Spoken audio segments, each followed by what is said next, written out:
and welcome to another episode of Rift News, the show most of you decided to watch just in case you happen to miss something interesting. This week, although we didn't get as diverse news as we did last time, most of you are still going to question what the heck is this. And so, let's get right on it. Quickly brushing through the lore, we still have 3 stories to cover. There is the new Kai'Sa story, there is the new Trundle update, which we will have a look at in the next video, but there is also the new story called The Legend of the Frozen Watchers. This one is just a recap of the conflict between the 3 sisters, but although it reveals nothing new to us, I will still probably cover that story, because it gives me a chance to talk about all of these amazing anti-Watcher weapons. Also, a lot of you, and I mean a lot of you, are asking me to cover the story of Fiddlesticks in its entirety. So I just quickly want to mention that we did cover the entire story in the 2 videos we released. I agree that we went over it quite quickly, but honestly, the full story doesn't have that much more to it. So even though I am currently not planning to cover Fiddlesticks again in a 3rd video, if you guys really want, I could make one final video on Fiddlesticks covering the entire package. But now, let's have a look at what is happening in the live version of the game. If you log into your clients, you may notice that the Pulsefire event had just ended, which means that High Noon might replace it very soon. Just keep in mind that even though the Pulsefire event is gone, the tokens will expire on the 30th of June, so you still have time to spend them. When it comes to TFT, the new little legends and the new pass are live. You can even watch me suffer through that on our 2nd channel. And it's live together with the expansion for the TFT Galaxies. As a nice bonus, the Galaxies Little Legends are now also available as mugs at Riot's merch store. Speaking of which, you can also buy some Pride shirts there. Over at PBE, however, we got more things happening there. By which I really meant to say, there's just one new thing. 5 new pool party skins.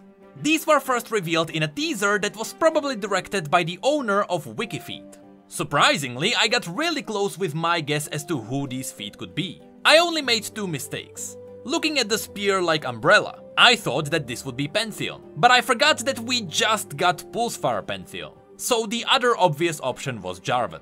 And I thought that these feet could be Kennen, because you know, out of all the Yordles, he's the only one with any kind of tabby-like shoes. But then they gave Heimerdinger flip-flops. Anyway, the first skin is Pool Party Orianna. Here, out of all the bizarre things around her, like the fact that she is a robot that is going swimming, or the fact that she has a swimming suit, while not even having a realistic body to cover. Out of these, what I don't understand is why is she wearing makeup? Who is she trying to attract? Anyway, obviously all of her abilities are themed around water, but somehow they are not themed around pool. For example, I am not a pool expert, but I'm not sure if you'll see many starfish there.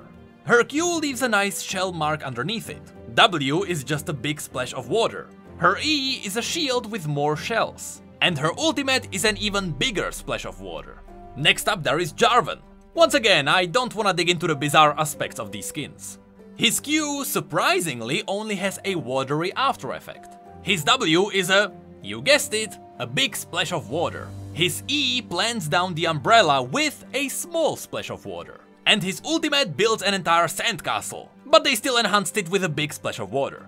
Then we have Syndra, a skin based on some quite old fan concepts. Even here, the abilities are quite simple. Her Q is a splash of water and sand. Her W is a splash of water and sand. Her E is a splash of water and sand. And her ultimate is splashing water. But there is still some sand behind her though. Then there is Heimerdinger. Ignoring the massive, overwhelming abs, his turret is a small water gun that splashes water, with its upgraded version being a shark water gun that splashes more water. His E is a beach ball that splashes water and sharks, and his W shoots out soda bottles, which is a smart design, although the bottles are still kept. And lastly, there is Thalia, the skin that was teased a while ago when Riot talked about their future skins. Out of all of these skins, I think Thalia is the winner here, because of the creative abilities. Her Q throws out stones covered by various corals and sea creatures. Her W does splash water, but it also spawns a massive coral-covered rock. Her E spawns rocks of similar diversity to her Q, and her ultimate is just a massive wave of water, which is where her surfing board comes in play. With that said, she is also surfing when she's running near walls. Of course, all of these skins have their own chromas. However, we also got new chromas for all the medical skins too. And these are being released in support of all the healthcare workers fighting against what's happening in the world. Specifically, these new chromas are for Akali, Kennen and Shen. But in order to make these more appealing, Riot updated the visual effects of these skins. So Akali's abilities are now more blue, Kennen's ultimate actually shows heartbeat on the side, and Shen got a lot more medical. These 3 skins will also get a brand new icon, but there will also be 2 special icons for those who buy the charity bundle. There is the donor icon and the mega donor icon. As a nice bonus, the skins will also get new borders with a healing potion, and there is an extra emote on top of that. Although that is it for all the new things on PvE, Riot already started teasing other new things that are coming up later this year. We didn't really have the time to go through the roadmap, so to quickly recap it. First of all, Riot teased a new dreamy jungler. Literally all we know about this champion is that they are likely to be the fawn-like champion, and that they are using abilities themed around sleeping. And this is one of their abilities. The other teased champion also seems to be Ionian. And connected to him, Riot even showed us an image that looks similar to what the Blossom festivals should look like. Thematically, it seems like this champion is able to possess people, since here Riot teased that hypothetically, if they were holding 2 weapons, they would recognize one, but the presence inside them would recognize the other. So we might have another Varus-like champion on our hands. That's why the eyes are separate colors. With that said, it was confirmed that it is not a Darkin. And finally, for the last champion, Riot just told us that it is a new marksman, that's firing blades and bullets. The teaser connected to this one spelled out Fiddlebass, I think. But more importantly, if you look around the edges of the teaser, you may notice that this is Noxian calligraphy. It looks similar to the demonic compendium, which wasn't written in demonic as many may think. All of those symbols are actually Noxian. And on top of that, there is a rose in the background. So I wonder if this champion will be a member of the Noxian Black Rose. But since the teaser is talking about how flashy the champion will be, the rose may be just a preferred aesthetic, which the champion uses in the Noxian arenas. I think that this might be a Reckoner, since that's the only place where the Noxians can get really flashy.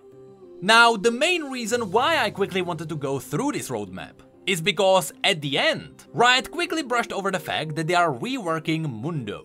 But what's even better, it took me so long to talk about this, that Riot already released a separate post about Mundo. So, let's have a look at that now. Unfortunately, at the very beginning of the post, they revealed that currently Mundo is scheduled for 2021. But considering what they had done to champions like Fiddlesticks or Mordekaiser, I can almost guarantee that it will be worth the wait.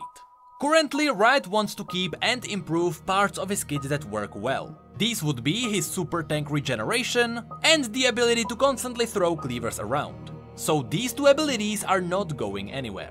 Another thing Riot is focusing on is keeping Mundo as an easy to play champion. League doesn't have too many of these anymore, so thankfully Mundo will remain that way. When it comes to Mundo's health, originally they wanted to give him a passive where he would gain permanent health from damage which he took. But while testing this, they noticed that players were way too eager to commit to bad trades, and they intentionally played badly. So instead they gave him a passive that would convert his defensive stats into more health, similar to what AP does for Vladimir. Unfortunately, this way Mundo had just way too much health, which meant that items that were already good against Mundo became even better, and those that were bad against him became even worse. Mostly we are talking about items dealing damage based on maximum health.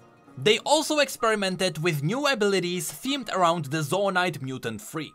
One of these surgical abilities made minions blow up in a chain reaction, something like what Malzahar does, except everybody around blew up.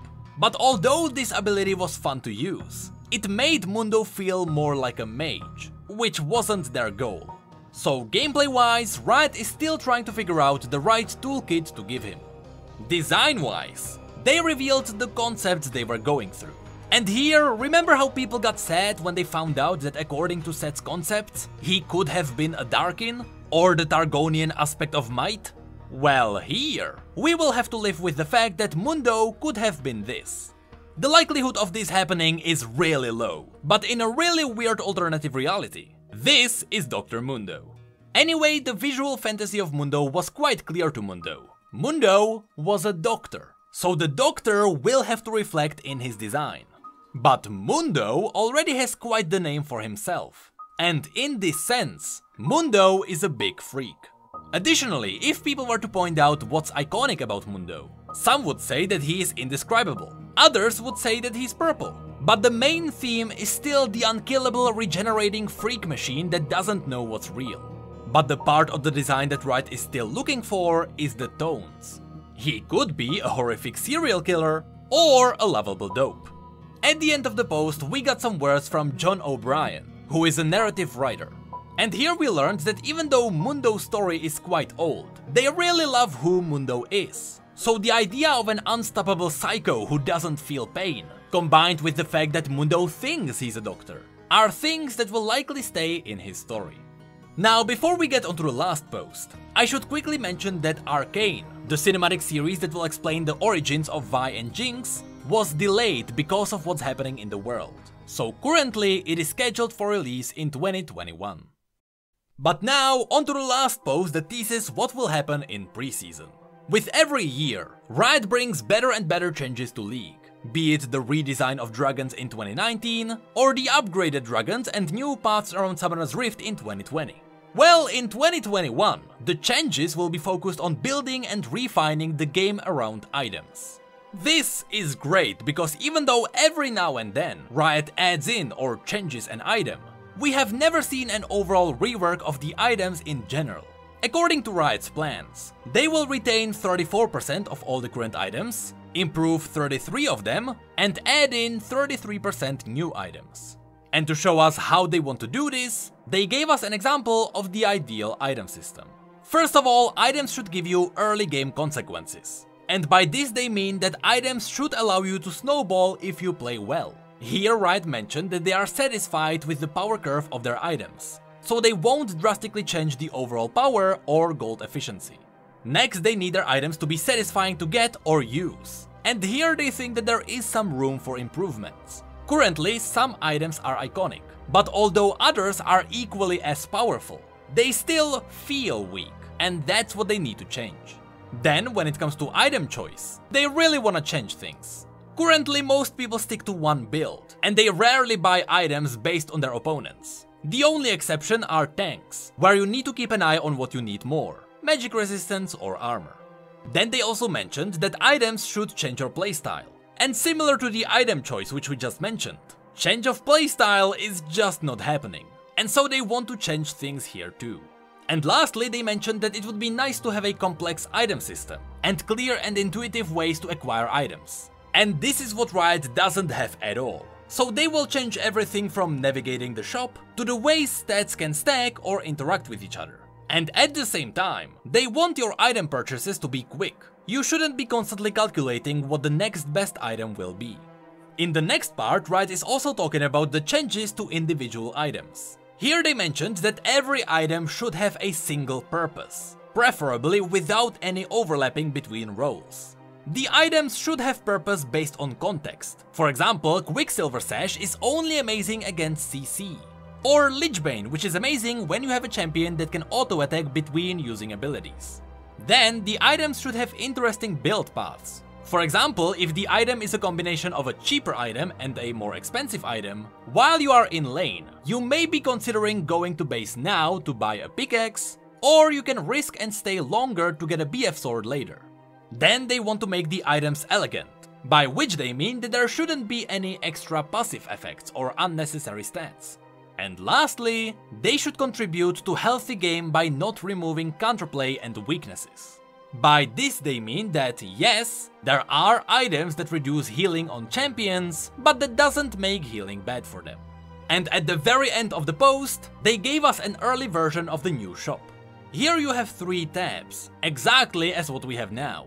The recommended items, all items, and items you put there yourself. The recommended section will now give you items not based on what Riot thinks is good for your champion, but it will now actually draw data from match history. And it will recommend items based on what highly skilled players are using. The benefit of this is that Riot won't have to go back and constantly update what's recommended. But the downside is that you may end up buying items without knowing why you are buying them. This often happens when you are new and you decide to follow high elo guides. And of course, in the All Items tab, you get all items. This one was designed for expert players that already know what they are looking for. This wasn't designed to let you browse and decide what you want to get on the spot. It's there to let you buy items in the least amount of clicks possible. And what's great about this tab is that Riot will never change the position of these items. So over time, you will be able to develop muscle memory of where each item is. Lastly, notice how Riot separated the stats with colors. So now it will be very easy to see what each item does for you. But that is it for this episode of Rift News. Besides Mundo and the new skins, there wasn't too much to talk about. But I am still happy to do the news, because should I be constantly covering new stories week after week, I would go insane very quickly. And let me tell you, I still got quite a few stories to cover. And let's not mention the fact that I even skipped Karma and Kennen because there was simply too much lore. I'll shove them behind the fan favorites and maybe nobody will notice. Hey, did you know that we have social media and Twitch where we talk about other league facts and stories? And did you know that we have need mugs and shirts too? The links to all of that will be below. And as always, thank you, come again.